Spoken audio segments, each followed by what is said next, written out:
Sometimes we might find a lesson or a resource that has potential, but is aimed at the wrong grade level or is focused on communities when, in fact, we are studying ecosystems.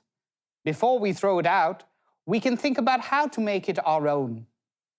As teachers, we're busy, so we need to adapt the wheel rather than reinvent it. How can we take a perfectly good resource and adjust it to fit the needs of our classrooms?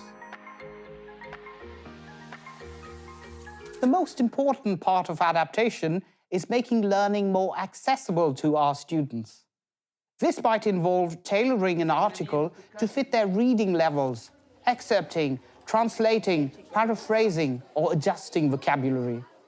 Or we might need to remix an activity or lesson plan to make it more culturally responsive to our students' lives and interests. In fact, we could even challenge our students to be part of this adaptation process.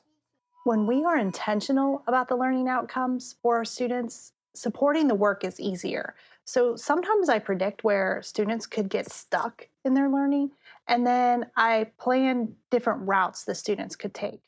So for me, thinking like a student helps me diversify the learning and make sure that I'm planning appropriately. Adapt resources to fit with our curriculum by thinking about what we want students to achieve from an academic point of view and the overall concepts and themes that we can translate to our curriculum. Take a broad standard like inferencing and level it up or down to fit the learning objectives we need to be teaching. Or a concept like ecosystems. This can be very simple or incredibly sophisticated, depending on how we approach and design around it.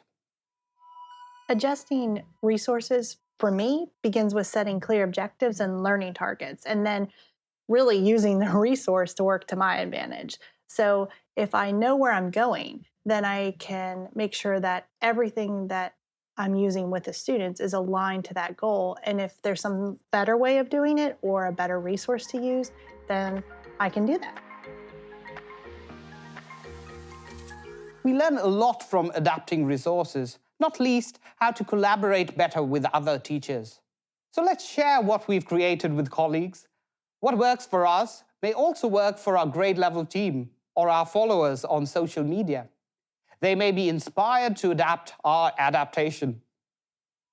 I really don't think that there is a bigger compliment that you can give a fellow educator than borrowing from their ideas. So I'm constantly looking for ways that I can learn from my professional learning communities, and that can happen really anywhere. So sometimes that's, down the hall while I'm making coffee or copies, or to something a little bit more intentional, like online through Twitter or reading professional blogs. But I feel like we are constantly surrounded with avenues for learning.